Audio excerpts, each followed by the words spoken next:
Ali often says, 1 week of Cold War means a breakup by default. For the entire year we dated, he used this line to control me, until our last argument, when he pulled the same old trick again, he coldly deleted and blocked me, walking away without even a backward glance. At that moment, I suddenly felt this relationship was utterly rotten, no longer repeatedly sending friend requests, no longer chasing after him, cautiously begging for reconciliation, instead silently changing my college entrance exam preferences. I did my best to avoid all the occasions where he might appear. 7 days passed in the blink of an eye, and his friends began to anxiously urge me. Ali has already gotten over his anger and is just waiting for you to apologize. If you keep being this melodramatic, he might really break up with you, and then you won't even have a place to cry. I laughed when I heard this. All right, let's break up then. As he wishes. Hello everyone, welcome to my channel. Subscribe us to read wonderful novels every day. Now the story begins. The sun was scorching. Ali's expression was icy cold. Beneath the coldness, there's a thick layer of impatience. I've said it many times. Mabel and I have known each other since childhood. I just treat her like a little sister, helping out when I can. Can you stop being so jealous all the time? It's really annoying. I didn't speak, nor did I shed tears of grievance as I used to. Nor did I anxiously defend myself. I just felt unhappy tossing and turning over these matters. It's utterly boring. Seeing me lower my head in silence, Ali suddenly softened his tone again. All right, I know you're prone to jealousy. I'll try my best to keep my distance from her in the future. The bitterness that had been spreading in my heart suddenly overflowed. I still couldn't hold back, my eyes turning red. Perhaps there really was nothing between them. Just like Ali had said countless times, if he really liked Mabel, how could he still pursue me? But then Ali added, but you must also promise me one thing. Just because you were angry, Mabel was called a homewrecker last time. Such words can deeply hurt a girl. You should know that. The cicadas' chirping clamors in my ears, yet my heart plummets violently into the abyss. I gaze at Ali, his face so familiar yet strange. What do you want? Find an opportunity to help her clear up the rumors. She was crying about it yesterday. Her eyes were all swollen. Impossible. I cut him off directly. Ali froze for a moment, then visibly grew angry. Say that again, I said. Impossible. I clenched my palms tightly, refusing to let my voice tremble or shake. Okay. Ali seemed to laugh in frustration. He took out his phone and smoothly deleted and blocked me. Kelly, he looked at me coldly, though it was midsummer. His tone seemed about to freeze over. If you've got the guts, don't come crawling back to beg for peace. That night, his friends sent me a screenshot of Ali's social media post. The little girl next door from childhood has grown up. The accompanying images are 2 photographs, a photo of him and Mabel when they were 3 years old, a photo of them now. As children, they held hands, smiling with eyes curved like crescents. They are not holding hands now, yet as they gaze at each other, their eyes and brows are filled with laughter. Mabel commented below, hee hee. Am I just as cute as when I was little? Ali replied to her. Just as greedy as when you were little, little piggy, a friend said. Look, Ali is just watching over her sister. This social media post is specifically to clarify and prevent misunderstandings. I didn't reply, just smiled self-deprecatingly. Ali wasn't clarifying for me, just helping Mabel clarify, to clarify that she's not the other woman. While drying my hair after a shower, I suddenly thought of those Polaroid photos with Ali, pulled the photo album from the bottom of the drawer and tidied everything up, planning to find a suitable place to dispose of it tomorrow. Just before sleep, the phone vibrated. It was a message from an unknown number, only a single photo. The photo shows 2 tightly clasped hands. I recognized the boy's hand. It was Ali's. Then the other person must be Mabel. Their fingers were tightly interlocked. Just like that photo from their childhood. Sis, do you think a sudden encounter can beat a childhood sweetheart? I stared blankly for a few seconds, not replying, saved a screenshot of the message, then blocked the number. The next day, I found a waste disposal station. I destroyed the photos, letters, and Ali's little gifts to me, one by one. After the destruction, I went to modify my college application choices. Only when everything was settled did I open my phone. My best friend sent the address for the gathering. After the college entrance exams, classmates have been gathering almost every day. We always go to those same few familiar old spots, so much so that I ran into Ali and a few friends as soon as I walked in. They saw me and immediately started making faces. Kelly, here to see Ali, right? What a coincidence. Ali just arrived too. He's inside. I told you. Who needs to wait 7 days? Kelly couldn't even last 1 day. Ali is really something. completely controlling Kelly with just one sentence. "I'm not here to see him." I frowned, feeling very uncomfortable. Actually, these weren't the first time I'd heard such remarks, but this time, I just felt extremely annoyed. "Stop pretending, Kelly." I couldn't be bothered to respond and turned to leave. Those people were actually stunned for a moment. "You're really leaving?" "Just putting on a tough act. Wait and see, at the latest by tomorrow she'll come crawling back to make up." I scoffed and turned to look at the others. "All right then, you just wait and see." Ollie glanced at the guys who had just walked in. He glanced behind them once more. His eyes darkened slightly. He had clearly just heard Kelly's name mentioned, but now there was no sign of her. Ollie felt inexplicably irritated. He thought Kelly had been outrageously temperamental lately, all because of Mabel. She kept picking fights with him over and over. She didn't even consider that he and Mabel had known each other since they were running around bare-assed. If he really liked Mabel, what would she even matter? Just as she was thinking this, her phone suddenly vibrated. Ollie hurriedly picked it up and swiped to unlock. A new message came in. The corners of his lips lifted slightly. It must be Kelly's friend request. But when he opened the phone, it was Mabel who had sent the message. "Ollie, can you come pick me up?" He inexplicably felt a bit impatient. "It's so close. Can't you come over yourself? My leg is injured." Mabel sent a photo. In the photo, her calf was bleeding heavily. The injury looked serious. Ollie's attention, however, was drawn to the bottom right corner of the photo, where a glimpse of a turquoise skirt could be seen. If he remembered correctly, it was Kelly. He remembered she had a skirt like that. He immediately stood up and hurried out. "Ollie, the wound hurts so much." Mabel saw Ollie running over quickly and burst into tears with grievance. "What happened?" Ollie immediately crouched down to examine the injury on her leg. "Luckily, it's just a superficial wound. No stitches needed." He breathed a sigh of relief and comforted Mabel with a few words, until her sobs gradually subsided. He then turned a cold gaze toward me and asked, "Was it you who hurt Mabel? How many times do I have to tell you? Mabel is my sister. Can't you even tolerate this little bit of sand in your eyes?" "Ollie bro," Mabel gently tugged at his arm, "you've got it wrong. It was an accident. I fell and got hurt. It has nothing to do with Kelly." She spoke with extreme caution, a pair of eyes brimming with tears, full of grievance and sorrow. Anyone who saw it would think she lied on purpose out of fear, and I, Kelly, am the culprit. "What are you afraid of her for?" Ollie helps Mabel up. She gasped in pain, tears streaming down her face. Ollie wrapped an arm around her waist. "Lean on me. I'll take you to the hospital." "But what about Kelly dash?" Ollie looked at me. "Kelly, apologize to Mabel, and we'll consider this matter closed." I laughed in anger. "Let's call the police and have them check the surveillance footage." "No need. I've known Mabel for so many years, she never lies." Ollie's gaze fell coldly on my face. "But you're different, Kelly. You have a record. You're a liar." Ollie was talking about the third time we had a Cold War. After that argument, he deleted and blocked me before turning to leave. At the time, a few of our classmates were participating in a math Olympiad in the neighboring city. I was a complete stranger in that city. After Ollie left me, I wanted to take a taxi back to the hotel, but I was surrounded by several unlicensed cab drivers. I was terrified at that moment, and just as I was at a loss for what to do, a boy from the neighboring school who was also participating in the Olympiad helped me out of the situation. Then he escorted me back to the hotel. Ollie has always been particularly sensitive about me interacting with other guys. He would even get upset if I exchanged a few extra words with someone, so I didn't tell him about this little incident.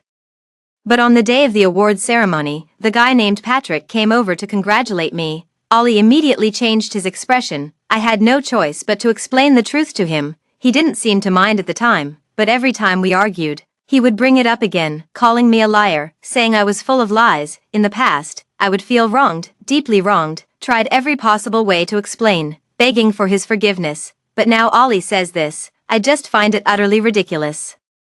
He truly doesn't believe me, or is it just plain favoritism from the very core of Mabel? But I don't want to say another word of accusation. Do as you please. I turned and walked away. Ollie called out to me again. "Kelly." I didn't turn back. Mabel's sobbing started again. "Ollie, the wound hurts so much, it's bleeding again. I'll take you to the hospital." "Yeah, I'm gonna have to trouble you again. Can you still walk?" "I don't think I can." "Then I'll carry you on my back. Is that okay?" "Enough with the nonsense. Special cases require special treatment." "Ollie, you're the best. I remember when we were kids, you used to carry me on your back like this too. I really owe you one." The voices faded away, growing indistinct. In the end, only the stifling heat of a summer dusk and the clamor of cicadas remained. I gradually came to a stop. An inevitable dull ache still lingered in my chest. It felt like being torn apart, with blood slowly seeping out. In youth, emotions always weigh particularly heavy. How could one let go so easily? But at least, I no longer shed tears for Ollie. The phone vibrated. Another message from a new number. Sis, a sudden romance can't beat a childhood sweetheart you lost. From that day on, Ollie and Mabel are practically inseparable every day. Mabel even posts on her social media every day. Her best friend also came across a post she made on a certain platform using her alternate account. It was filled with the joys and sorrows of a young girl's secret and open crushes. The post is quite popular, with thousands of comments. Everyone is encouraging her to be brave and confess her feelings. Mabel pinned a comment, "I'll confess in 3 days. Wait for my update." 3 days later will mark Ollie blocking me for a week. He had said it countless times. 1 week of Cold War means a default breakup. We dated for a year, and this phrase controlled me for that entire year.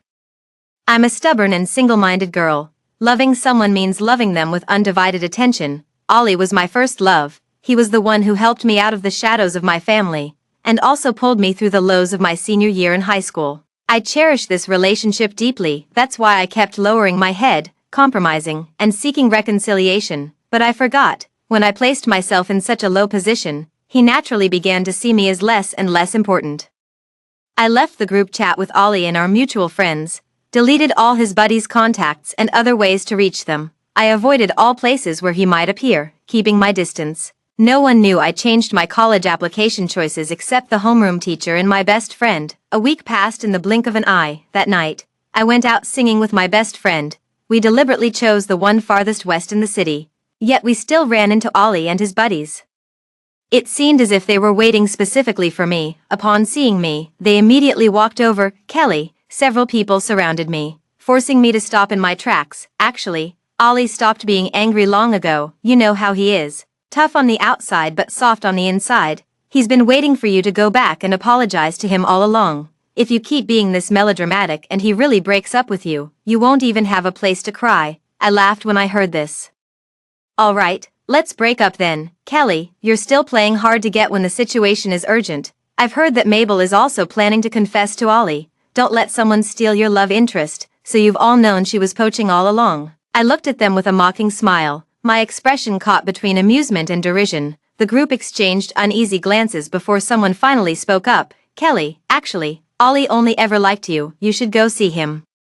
At that place you two always went for dates. He really misses you. He's just stubborn and proud. Won't admit it. That thing between you and what's his name, Patrick, he was really jealous about it. Still holding a grudge. I didn't speak, only feeling how absurd and ridiculous all this was. Yet couldn't bring myself to laugh. If his affection is this awkward, always built on the foundation of hurting and wronging me, then I truly don't want it anymore. For a mere congratulatory remark from a boy I barely know, he's been passive-aggressive for so long, yet I'm the one expected to tolerate it. When he and Mabel were ambiguously flirting as brother and sister, did he ever consider how I felt? Jealous, holding a grudge. This is just the beginning. Just wait and see. It's 11 o'clock. Soon this day will be completely over. Ollie downed a glass of beer, yet it couldn't quell the unease in his heart. He kept glancing at the private room's entrance. Every time someone pushed the door open, his heart seemed to skip a beat, until finally, that door closed, and no one else entered. The phone remained silent. He had never been like this in the past 2 days. Every time the notification chimes, he anxiously opens it immediately, when realizing it's not Kelly's friend request. His mood would instantly plummet to rock bottom. He was Kelly's spoiled favorite. He couldn't adapt to such a drastic change. Ollie couldn't resist unlocking his phone again. The screensaver is a photo of him and Kelly together. He secretly kissed her cheek, capturing the moment of her surprise and delight in a snapshot. He couldn't help but curl the corners of his lips too. His heart suddenly softened unbearably. Forget it. For over a year, she had been the one reaching out to reconcile. This time, let him be the one to lower his head. He opened IG and sent a friend request. Kelly, meet at the usual place before 12. The application was sent out. Ollie suddenly let out a long sigh. It was an unprecedented sense of relief and ease these past few days. Kelly likes him so much and is so well behaved. She will definitely approve the friend request quickly and come over in no time. After all, she's really afraid of breaking up with him.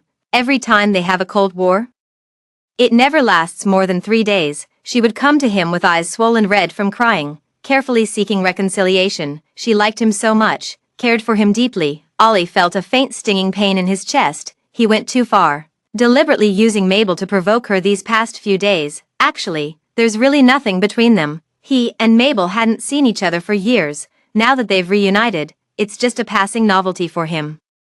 A bit enjoyable. Mabel's affection and admiration for him. After all, boys their age are all conceited and aloof, two pretty girls vying for his attention. It really gives a special sense of achievement. However, these past few days Kelly hadn't contacted him, nor was there any news. Ollie only then realized that the one he still liked was Kelly. A friend clinked glasses with him. He absent-mindedly took a sip of his drink, then fixed his gaze on the screen again. But after sending the message, the phone remained as silent as if it were dead. He gradually felt an indescribable unease. Unable to resist, he sent another request. Kelly, the 7 days are almost up, yet this message still sank like a stone. Ollie gradually furrowed his brows. He stared motionlessly at the silent phone, like a silent stone statue. The once lively room had somehow fallen silent. The air seemed to freeze, making everyone breathe with cautious lightness. Just then, the tightly shut door was suddenly pushed open from outside. The unexpected noise made everyone in the room look up. The student who came in was panting with a joyful expression. They're here, Ollie, everyone's downstairs now. She's dressed so beautifully tonight. Don't you want to go down and see? Ollie's brows instantly relaxed. He lazily leaned back in his chair, with a smile spreading in their eyes as they looked at the classmate. Go tell Kelly, it's past midnight. Too late. I'm very angry. If she wants to get back together, she'll have to find another way. Upon hearing this, the classmate stared wide-eyed at Ollie. What are you talking about, Ollie? What Kelly and getting back together? What does she have to do with this? It's Mabel, little sister. Mabel came all the way here to see you. Little sister, a classmate said while deliberately winking at Ollie. I won't say more. You should hurry down and see. It's a big surprise. The room instantly became lively. They are all young people who just finished the college entrance exams. Each of them is in the restless phase of youth. Naturally, they are interested in matters of romance, but Ollie remained seated. The rippling smile in the eyes fades like vanishing ripples on water. In the fiery years of youth, unable to hide anything in the heart, all is written on the face. Anyone with eyes can see it. He is not happy right now. His mood is not the least bit elevated. Those who were originally making a ruckus gradually quieted down. Only the classmate who pushed the door open was left utterly confused. Ollie, aren't you going down? Ollie suddenly laughed. What for? Mabel is down there. What's that got to do with me? No. She likes you, and you like her too. Doesn't everyone know that? When did I say I liked her? If I remember correctly, I've said from the beginning that I only see her as a little sister, but these days, you two have clearly been quite ambiguous. Ollie remained silent. He just lowered his gaze and unlocked his phone again. The friend request he sent still hadn't received a response, and the time had just passed midnight. He exited and dialed Kelly's number. All he heard was a robotic female voice. Kelly had blocked his number. Ollie's expression darkened. He turned around and borrowed a phone from a female classmate, then called again. The phone rang for a while before someone answered on the other end. Hello, Amy, you were looking for me. Kelly's voice sounded in his ear. It was still that familiar tone, a voice that was soft yet gentle. Ollie felt a slight tremor in his heart. He genuinely missed her a little. Hey, why aren't you saying anything? It's me, Kelly. Ollie. As soon as he finished speaking, suddenly, everything around him fell into complete silence. Then came the faint sound of the phone being hung up. He called back, but no one answered on the other end. Ollie returned the phone to his classmate. He didn't speak, nor did he show any expression. He just opened another can of beer and downed it in one gulp. Only then did he look at the classmate by the door and say calmly, weren't you going downstairs? Let's go, Ollie. Ollie smiled, but the smile didn't reach his eyes. Let's go, don't embarrass the girl. She meant well. I can't just trample on her kindness. Mabel made quite a grand gesture when confessing her feelings. The girl has fair, delicate skin and a soft, sweet beauty. After dressing up meticulously, she also prepared a ceremony full of romantic gestures. During the confession, moved by deep emotions, her tears fell profusely, which was very touching. It caused quite a stir, with many passers-by stopping to watch and filming videos to post online. Naturally, I came across those videos too. The most viewed clip was Ollie accepting Mabel's flowers. Mabel threw herself into his arms in tears, standing on tiptoe to kiss his cheek in that moment. I turned off the video with a blank expression, though my resolve to break up remains unshaken. Though I've made up my mind to cut him out of my heart, but after all, the human heart is made of flesh. I really did like him wholeheartedly for an entire year. How could I not feel even a little sad? Especially when I saw Mabel throw herself into his arms and stand on tiptoe to kiss him. For a moment, I still felt a suffocating pain. I think I might still need some time to heal myself completely. My best friend silently handed me a can of beer. Drink as much as you want tonight. My cousin will come pick us up later. We drank quite a lot of beer. We sang many songs at the top of our lungs. When my best friend's cousin arrived, both of us could barely stand straight. I felt a bit embarrassed looking at that gentle and refined guy. My mind was a jumbled mess, and the first thought that popped into my head was, I mustn't throw up later. After all, his white shirt is impeccably clean. Kelly, can you still walk? He very politely supported my arm. I looked at him half drunk and half sober. Do you know me? But then, with a sluggish thought, I realized, what a stupid question. Of course my best friend must have told him. We met at the last math Olympiad. Kelly. I'm Patrick. I stared blankly at him. The colorful light spots in the private room kept flashing incessantly. The melancholic love song lingered softly and sorrowfully. Not far away, the laughter and applause of young men and women could be heard. Waiters hurried back and forth, carrying trays of drinks and fruit. This was the most bustling and worldly scene of human life. But Patrick stood there. His white shirt was spotless, as if detached from the entire mundane world. He was so clean. So clean that it even made others feel ashamed of themselves. When he came out of the shower, there was a new friend request on his phone. I looked at Patrick, the 3 characters. After hesitating for a long time, I finally clicked accept. Patrick quickly sent a message, get some rest early, good night. I typed good night and sent it, then surprisingly fell asleep very quickly. The next morning after waking up, when I finished washing up and went downstairs to take out the trash, unexpectedly, I saw Ollie. He was standing under the tree in front of our house, just like the many times before when he came to wait for me and pick me up. Perhaps the sunlight was too dazzling, and for a moment, I couldn't help but feel dazed. I actually thought we were back to the time before we broke up, but it was only for a fleeting moment. I quickly snapped back to reality. Ollie accepted Mabel's confession last night. They are already together, after taking out the trash. They went to the nearby courier station to pick up a package. When they returned, he was still standing under the tree, just like that, watching me as I approached step by step. Kelly, Ollie stopped me. Let's talk. There's something I want to say to you. I ignored him and kept walking straight ahead, but Ollie reached out and grabbed my arm. He moved quickly, directly taking the package box from my hand. It's quite heavy. Let me carry it upstairs for you. I didn't even have time to refuse. He had already run up the stairs with the package in hand. After my parents divorced, my mother remarried and moved to the south. My father didn't want to stay in the place filled with sorrow, so he took my younger brother and left to work elsewhere. In the old family house, only I remain alone. When we were in love, Ollie often came to pick me up and drop me off. He also had meals at my home, and we studied together. The beginning of that relationship, looking back, was actually quite innocent. Ollie quickly went downstairs. The weather was hot, and he ran until he was drenched in sweat. I thanked him and was about to go upstairs. Ollie stopped me again. Won't you buy me a cold drink? I didn't want to have any entanglement with him. Turned around directly. Kelly, even if we're breaking up, we should make it clear. I halted in my tracks. Ollie's voice carried a hint of mockery. Otherwise, being vague will only lead to misunderstandings. Don't you think? He was right.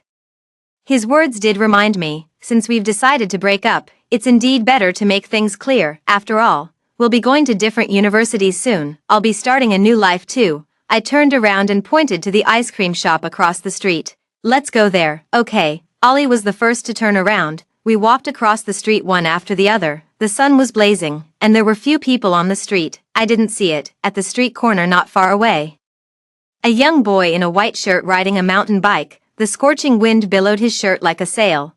Perhaps he was just passing by. Last night, what happened between me and Mabel? I still need to explain it to you. Ollie started speaking on his own. I had no idea she was going to confess to me. The whole scene was quite dramatic, and there were a lot of people watching. I genuinely see her as a younger sister and didn't want to embarrass her or put her in an awkward position.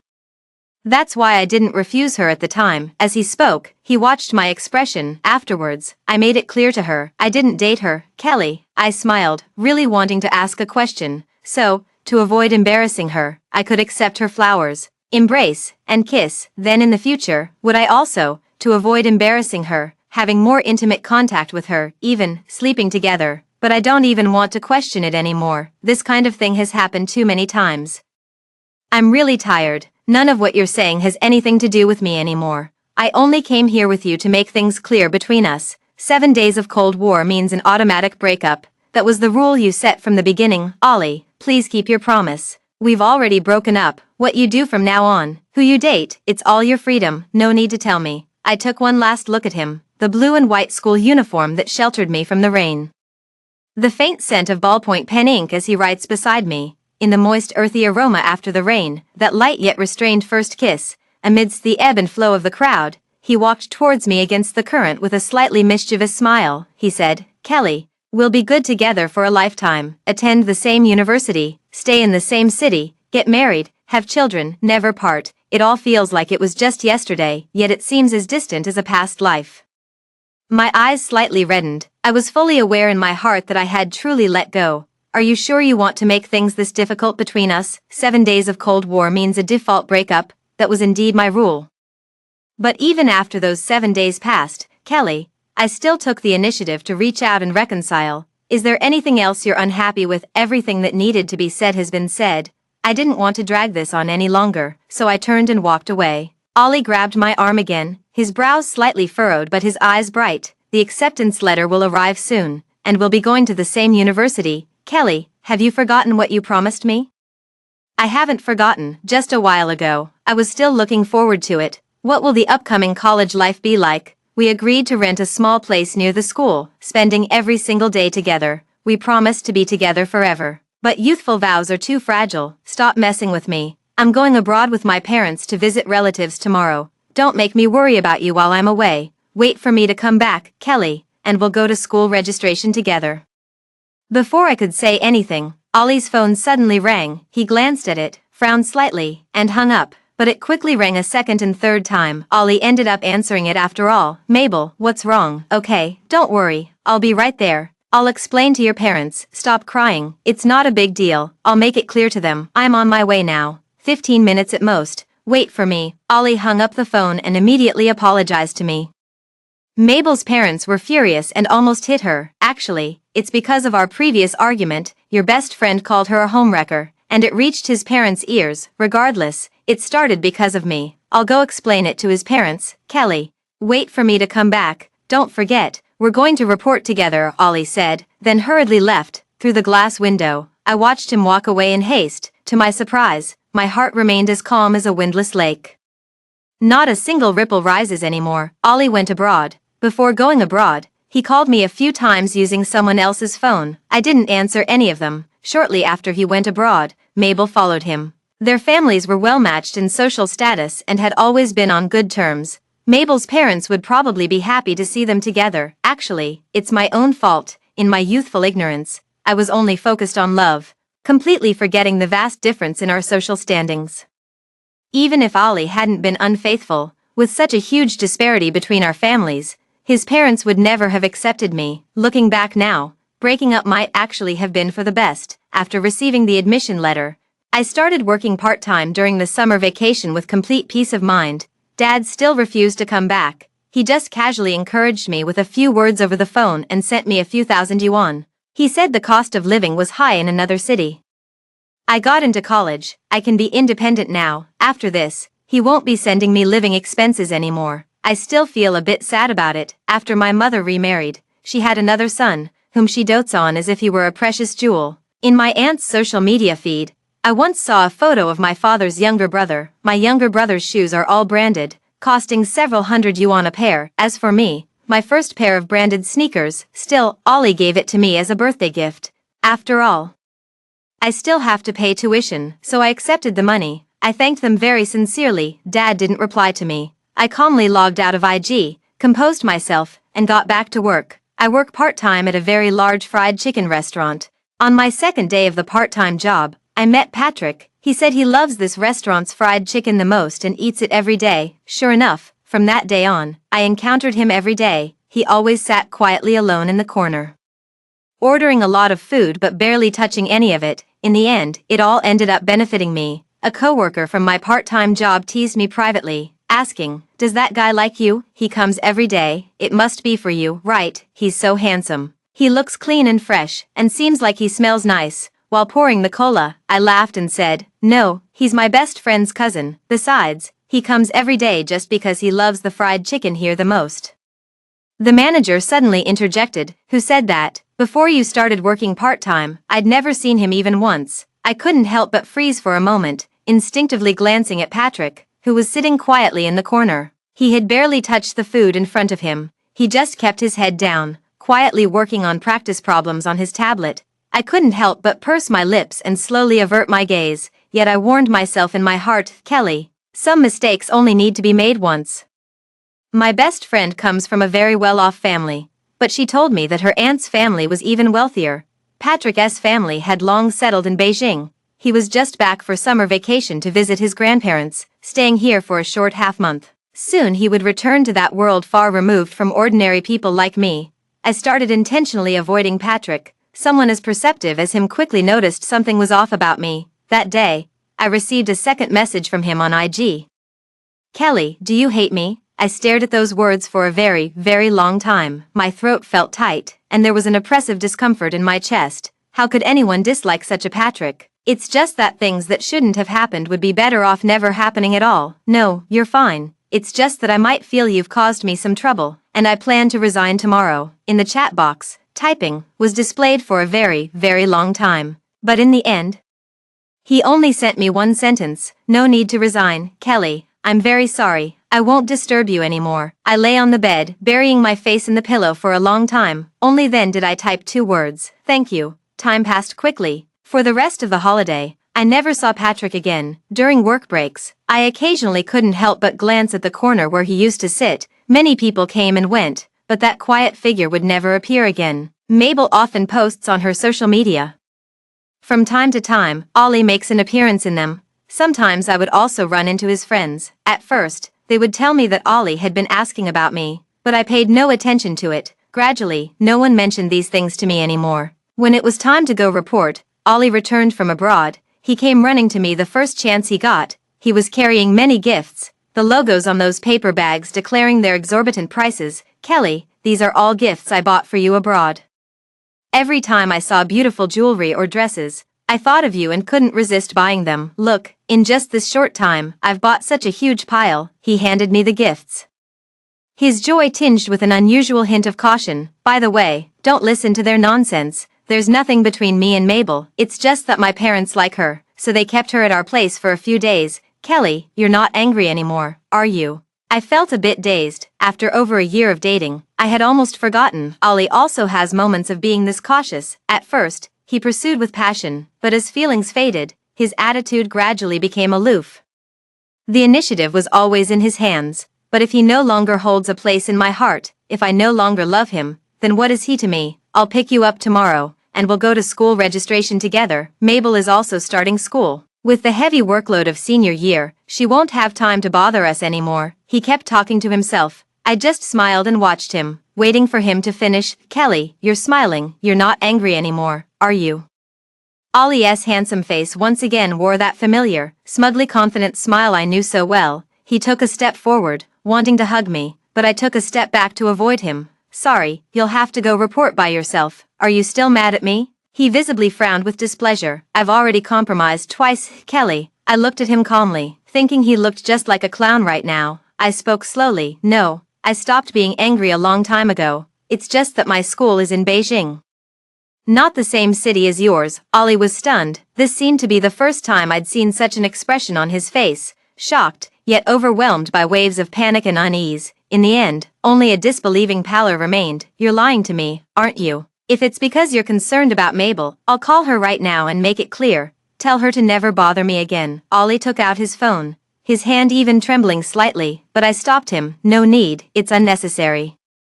Ollie, everything about you has nothing to do with me. The night is deep, the stars are bright. Rarely is the sky so clear and distant, like my boundless future. I smiled at him sincerely. Let's not meet again, Kelly. His voice carried on the evening breeze, trembling with a desolate chill. I didn't stop walking, nor did I look back. Ollie has truly become like an insignificant stranger to me. On the day I went to report, Ollie still showed up at my school. I treated him as a stranger. not even glancing at him, and he, a man so inherently arrogant and self-assured, naturally, he wouldn't stoop to pestering behavior, yet, he would always appear nearby, neither too close nor too far. I also encountered Patrick, to my surprise. We were actually at the same university, yet, we didn't speak to each other. When he saw me from afar, he stopped in his tracks. After a few seconds, he continued walking forward. In the end, we passed by each other like strangers. Ollie stayed at our school for a week before leaving. Only after I knew he was gone did I finally breathe a sigh of relief. A new life begins. Studying and part-time jobs keep my daily life incredibly busy.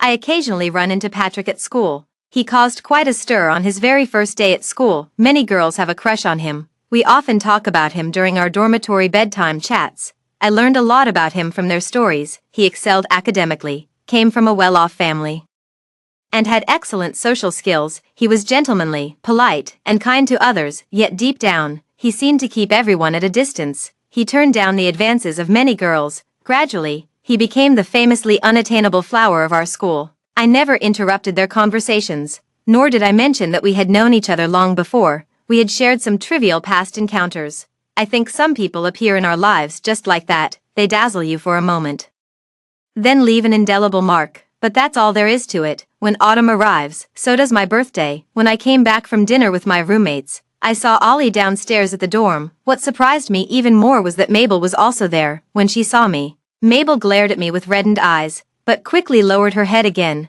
sniffling quietly. Ollie had lost some weight and looked rather haggard overall. He was holding a huge bouquet of my favorite flowers. He brought many gifts, including a cake. The roommates all tactfully went upstairs. Ollie walked up to me. I looked at his still handsome yet unfamiliar face, but not a single ripple stirred in my heart. I realized I really don't like him anymore. Kelly, today is your birthday. I don't mean anything else. I just want to celebrate your birthday. He handed the flowers to me, eyes faintly brimming with anticipation. I gaze into this look, suddenly reminded of my own self from long ago, just like this.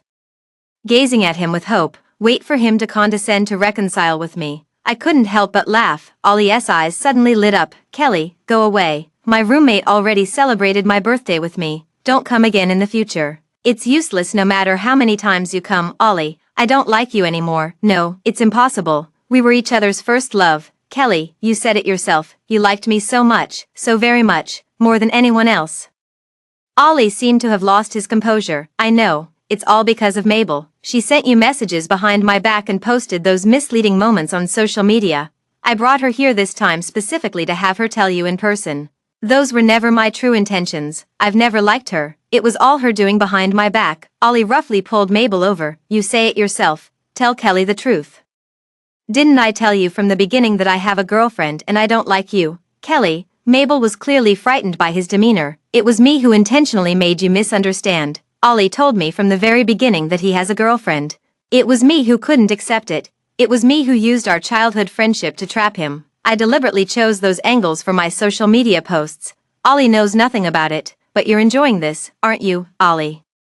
Two girls like you, competing for your attention. If I hadn't broken up with you, you and Mabel would still be in that ambiguous relationship. You might not actually like her that much, but you really enjoy how she likes you and clings to you. Kelly, you've misunderstood. From beginning to end, there's only been you in my heart, but I stopped liking you long ago. During our last argument when we were giving each other the silent treatment, I completely stopped liking you. I don't believe it. Kelly, you said you're very stubborn, that once you love someone, it's for a lifetime. Ollie dropped the bouquet in his hand, but he wouldn't let go of my sleeve. Stop pestering me. Let go. I won't let go. Kelly, you can't treat me like this. You can't sentence me to death over such a trivial matter. It's not fair. I struggled hard, but no matter how many times I tried, I couldn't shake free. Instead, he gripped her even tighter. Just as the chaos reached its peak, someone suddenly approached and pushed Ollie away. Didn't you hear her tell you to let go? I clutched my aching wrist and looked at the boy in front of me. It turned out to be Patrick. Don't be afraid. He glanced back at me and then shielded me behind him. Ollie's gaze suddenly fell on Patrick's face. A few seconds later, he suddenly let out a scoffing laugh. As expected, it's you again. I knew it. Kelly, you liar, you fraud. You were determined to break up with me because of him, weren't you? Didn't you already hook up with him back during the Olympiad? Then why are you acting all wronged? Kelly, how shameless can you be? Before he could finish speaking, a heavy punch landed on his face. the hazy glow of the streetlights fell upon Patrick's brows and eyes. Gazing as coldly as if covered in frost and snow at Ollie. Try spouting nonsense one more time. Ollie was never one to take things lying down, immediately swung a fist in retaliation. Patrick appears refined and slender, yet unexpectedly possesses incredibly powerful fists and kicks. After several rounds, Ollie was at a disadvantage, but Patrick also ended up with injuries on his face. I was so terrified that my mind went completely blank. It wasn't until several security guards rushed over that I suddenly snapped back to reality. Patrick was pulled away by someone. Ollie wiped the bloodstains from his face, eyes wide with fury. Staring at Patrick, hit a nerve. I've known it all along. Ever since the Olympiad, you like her. So, Patrick, you're eyeing someone else's girlfriend. What kind of man does that make you? Putting on a facade of purity all day long, yet inside you're filthy and despicable, you and Kelly. A pair of swindlers and liars, truly deserve each other, Ollie. I slowly stepped forward and raised my hand. A crisp slap landed on his face. My tears also fell in torrents. I regret it so much, having ever liked scum like you. The incident that night was ultimately kept under wraps and didn't escalate. I heard Ollie didn't press charges, but Patrick threw the first punch and still got a minor reprimand. After thinking about it for a long time, I still sent him a message to say thanks. It took him a long time to reply to me, then treat me to a cup of coffee. I arranged to meet him at a bookstore cafe near the school. The weather was a bit gloomy that day. The autumn wind carried a biting chill as it brushed against the face. Patrick arrived earlier than I did. He stood beneath a roadside tree, wearing a thin khaki trench coat. His gaze was fixed in the direction of the school gate, quiet, yet patient, as if he could wait earnestly for a lifetime. I saw the wound on his face. Freshly scabbed over, there was still a dark bruise at the end of his eyebrow. A sudden surge of bitterness welled up in my heart. Patrick, someone like him probably hasn't been touched by a single finger since childhood. Kelly, he walked up to me through the autumn wind, stepping on fallen leaves. Does your wound still hurt? Just a minor injury. I glanced again at the dark bruise on his face, lowering my eyes slowly. I said, let's go over there, across the street. I was the first to turn around and walk towards the opposite side. Patrick followed quietly behind me. At that moment, I suddenly felt a bit dazed. This scene seemed somewhat familiar. It feels like that summer vacation day when Ollie came to find me and asked me to buy him a cold drink. But the mood back then and now are already worlds apart. I ordered the coffee. Patrick sat across from me, in the quiet booth by the window. We finished the coffee in our cups, yet not a single word was spoken. The atmosphere seemed to freeze, yet inexplicably, something was quietly growing and surging within me, to the point where I didn't even have the courage to lift my head and look at him. Fragmented memories flashed through my mind like a revolving lantern. It was that moment during the Olympiad when he suddenly appeared before me to help me out of a predicament. It was that breathtaking moment when he came to pick up my best friend and me after we got drunk. It was in the fried chicken shop where I worked, sitting quietly in the corner, staying for half a day every time, never leaving until my late shift ended. It was the last message left in the chat box. I'm sorry, I won't disturb you anymore. It was that night at the dormitory entrance, when you shielded me behind you, the tall, straight figure I saw, and the look of heartache in your eyes, until, bit by bit, they overlapped with the person standing before me. I suddenly realized that I remember everything about him so clearly. It's just that all my courage seems to have been exhausted at 17. I remember Ollie's parents when they first met me, the gaze that sized me up from head to toe. They tried hard to restrain themselves, yet couldn't help showing a hint of disdain. Later on, Mabel appeared. I lowered my eyes, looking at the thin calluses worn into my palms, looking at the fuzzballs worn on the cuffs, looking at the 80 yuan sneakers on my feet, the cheapest phone, the cheapest coffee. Patrick, you've probably never had coffee this bad before, yet for me, it's an occasional luxury I rarely afford. His parents would frown and look displeased whenever they saw me, probably worried their son might get entangled with a girl like me. Some things teach a lifelong lesson in just one instance. I finally smiled, almost imperceptibly, lifting my head. I looked at him with feigned ease. It's getting late. Shall we go, Kelly? I keenly sensed that he seemed to have something to say to me, but pretending not to notice, I interrupted with a smile. Sorry, I have a part-time job coming up soon. Can't be late. Patrick just sat there quietly, his deep, pool-like eyes gazed at me with a calm and profound stillness, yet they seemed to swallow endless disappointment with restrained silence. I averted my gaze, not daring to look any longer. He had already stood up. Let's go, I'll take you back. No. Thanks, I'm going to take the bus, then I'll walk you to the bus stop. Patrick, really, no need. I finally mustered up the courage to look at him. I'm used to being alone. He stared at me intently for a long moment before nodding. Okay, I thanked him again. I walked out of the bookstore without looking back. The wind blew, chillingly cold. I tightened my coat around me and buried my face in the checkered scarf. As I lowered my head, it seemed a tear had fallen.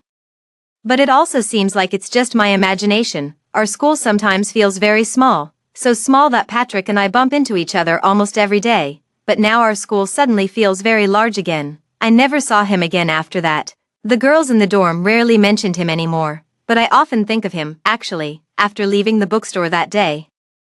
I hid behind the roadside billboard and glanced back. Patrick sat alone by the window. He gazed at the exquisite brocade box before him. He sat alone for a very, very long time. Autumn has passed. When I returned from the competition with my team, Beijing saw its first snowfall. As I got off the car, I suddenly received a call from my best friend, Kelly. My cousin was in a car accident. His parents are all on vacation abroad right now and can't make it back in time. We won't be able to get there until tomorrow. Could you please go to the hospital first and check on my brother's condition for me? My best friend was on the verge of tears over the phone, and I stood amidst the swirling snow, as if suddenly deafened. Only a buzzing remained in my ears. When I rushed to the hospital and found Patrick's ward, the sky had completely darkened. His head was wrapped in bandages, and his left arm was in a cast. The drip fell, drop by drop of medicine. He closed his eyes, as if asleep. His face was pale from blood loss, almost blending into the white bedsheets. I stood at the doorway, looking at his face, when suddenly tears welled up in my eyes. In the middle of the night, Patrick started running a high fever. The doctor came and gave him an injection. His fever still hadn't subsided, and he kept rambling deliriously. I moistened his chapped lips with a cotton swab dipped in water, as I reached out to check the temperature of his forehead. He suddenly uttered my name, Kelly. I suddenly stopped what I was doing. Patrick seemed to open his eyes groggily and glance at me, then quickly closed them again, sinking back into unconsciousness. Kelly, he murmured my name again. Can you please not hate me so much, please? The tears I'd been holding back for so long suddenly burst forth like a broken dam. My heart is tangled like a mess of threads. Sadness, heartache, and uncontrollable ache. It surges forth, drowning all my reason and clarity. Patrick, I never hated you. I never hated you. He shook his head in the hazy dream. Don't lie to me. She doesn't want to see me. Not even a single glance. Her moist lips, still wet with tears, carried the saltiness of sorrow. When they pressed against his chapped lips, he suddenly fell silent. The tear on my eyelash trembled and fell. It quietly merged with the drop that seeped from the corner of his eye. Patrick slowly opened his eyes. Kelly. It's me, I'm Kelly. I kissed him lightly again. Tears welled up in my eyes as I struggled to force a smile. Does the wound still hurt? Are you feeling uncomfortable anywhere? Yet he didn't answer, just stared at me without blinking, as if trying desperately to confirm that this was reality, not a dream. A long time later, he finally spoke weakly. It's snowing. Are you cold? Kelly, were you cold on your way here? Outside the window, the snow fell silently. I shake my head as tears begin to fall, gently pressing my face against his arm. In this moment, I let myself go, falling for him. The end.